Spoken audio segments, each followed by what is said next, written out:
Meus amados irmãos, graça e paz, a paz do Senhor, que a paz seja na sua vida, seja com a sua família, que a paz que excede todo entendimento humano seja na sua vida nessa noite, seja com toda a sua família, que você possa gozar de paz, que você possa desfrutar de paz, da verdadeira paz, a paz do nosso Senhor e Salvador Jesus Cristo.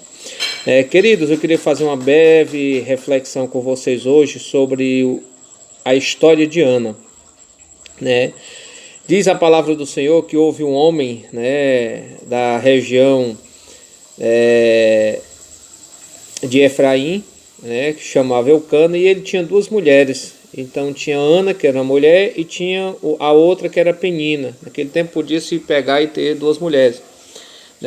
Penina tinha filhos, porém Ana não tinha filhos. E eles subiam, pois esse homem subia da cidade, da cidade dele, de ano em ano, para adorar e sacrificar o Senhor dos exércitos em Siló. E estava ali os sacerdotes em Siló, e estava ali os sacerdotes do Senhor, Ofni e Finéias, os filhos de Eli. E sucedeu que no dia em que Eucana sacrificava, dava ele porções do sacrifício a Penina, sua mulher, e a todos os seus filhos, e a todas as suas filhas. Porém a Ana dava uma porção excelente, porquanto ele a amava. Ana, porém, o Senhor tinha cerrado a sua madre. E a sua competidora excessivamente a irritava para a embravecer, porquanto o Senhor tinha encerrado a madre. E assim o fazia ele de ano em ano, quando ela subia à casa do Senhor. Assim a outra a irritava, pelo que chorava e não comia.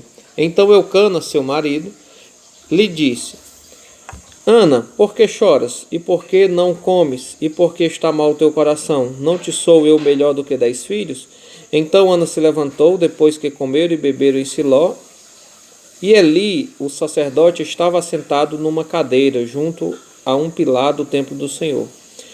Ela, pois, com amargura de alma, orou ao Senhor e chorou abundantemente, e voltou um voto dizendo: Senhor dos exércitos, se benignamente atentares para a aflição da tua serva, e de mim te lembrares, e da tua serva te não esqueceres, mas a tua serva deres um filho varão, ao Senhor o darei por todos os dias da sua vida, e sobre a sua cabeça não passará navalha.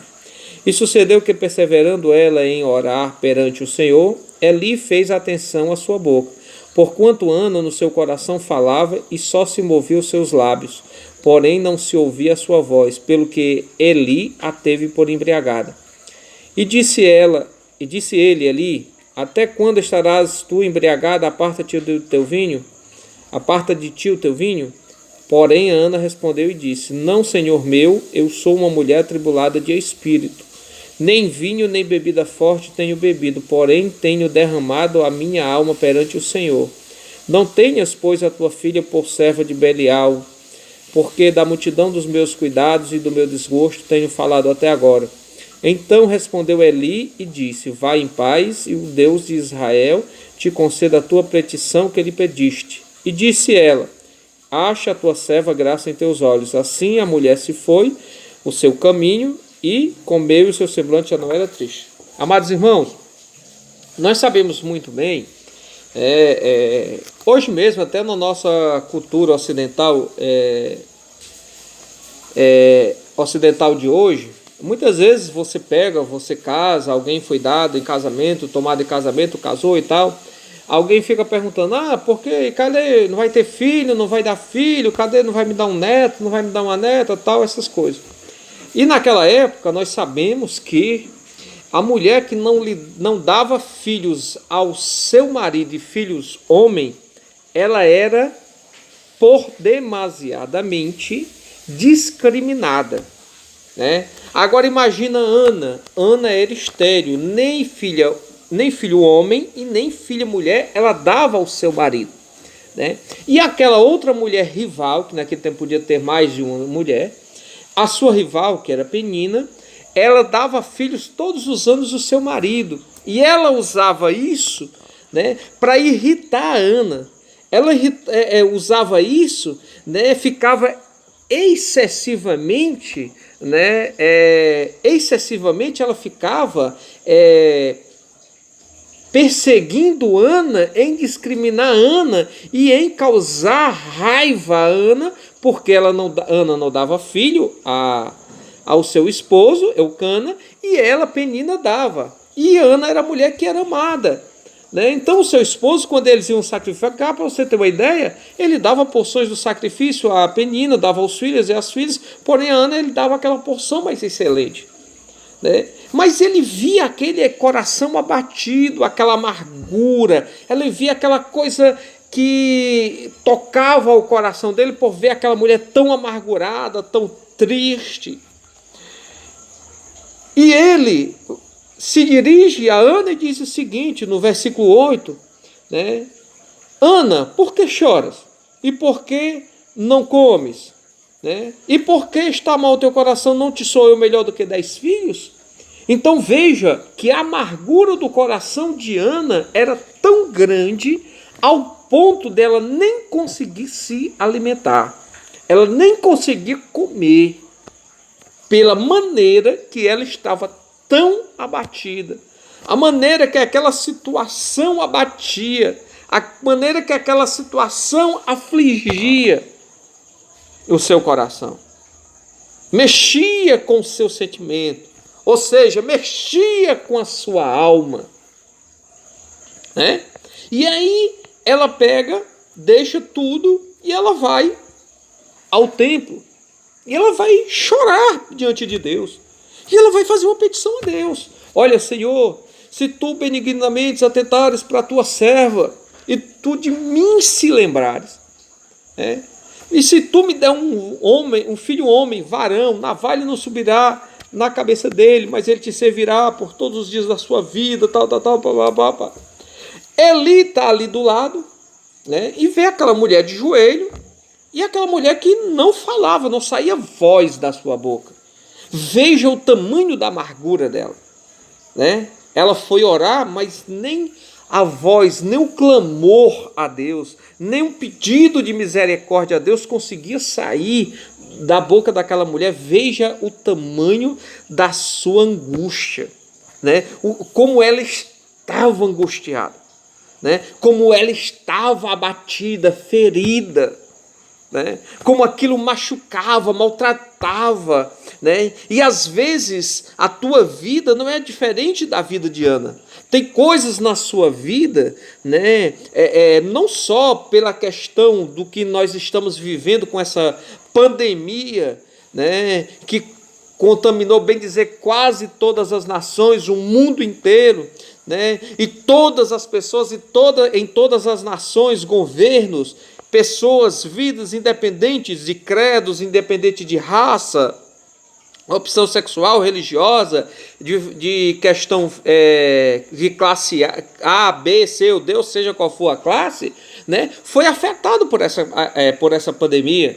Né? Uns faliram, outros tiveram que fechar os seus negócios, outros estão sem saber como é que fazem para reabrir, outros estão sem saber como faz para dar continuidade à empresa, a empresa está para fechar, a empresa não sabe como marcar com os seus compromissos, o autônomo não sabe como assumir os seus compromissos, resolver. Né? Então, ou seja, muitas vezes pessoas estão angustiadas porque está com medo, só pelo medo de pegar essa doença já fica angustiada, já está com medo, né? já causa estresse, pavor nas pessoas. Né? Às vezes você pode ter perdido entes queridos, você pode estar angustiado porque você, pela questão financeira, sentimental, uma mudança de igreja, seja lá o que for, né? Você está angustiado. E às vezes a sua situação não é diferente da situação de Ana. Né? E ela ainda vai ser tida como uma bêbada, porque ela não falava, não saía voz da sua boca. Só se ouvia, era só os seus lábios que mexiam. Né? E isso levou Eli a achar que ela estava bêbada. E ela faz toda uma explicação ali que ela não é uma filha de Belial, que ela não bebeu bebida forte, né?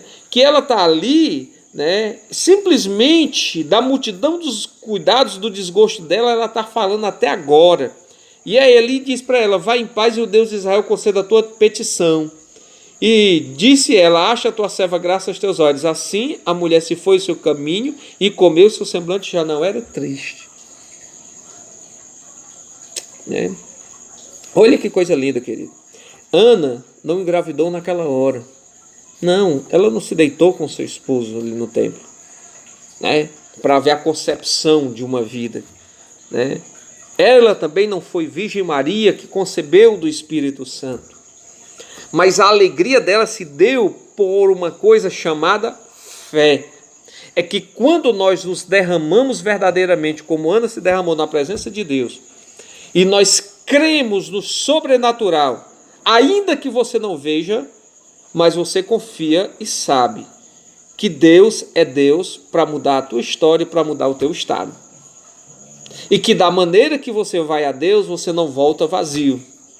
Com o choro que você vai chorando, você não, aquelas lágrimas já voltam enxutas.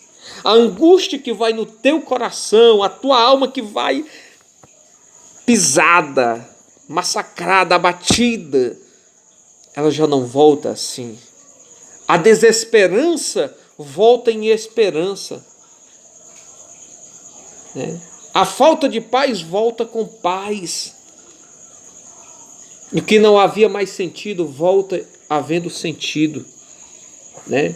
E aí, queridos, é interessante nós atentarmos para essa situação, né? Porque quando nós olhamos para a questão de Ana, né, a gente pode fazer um chamado para a nossa vida.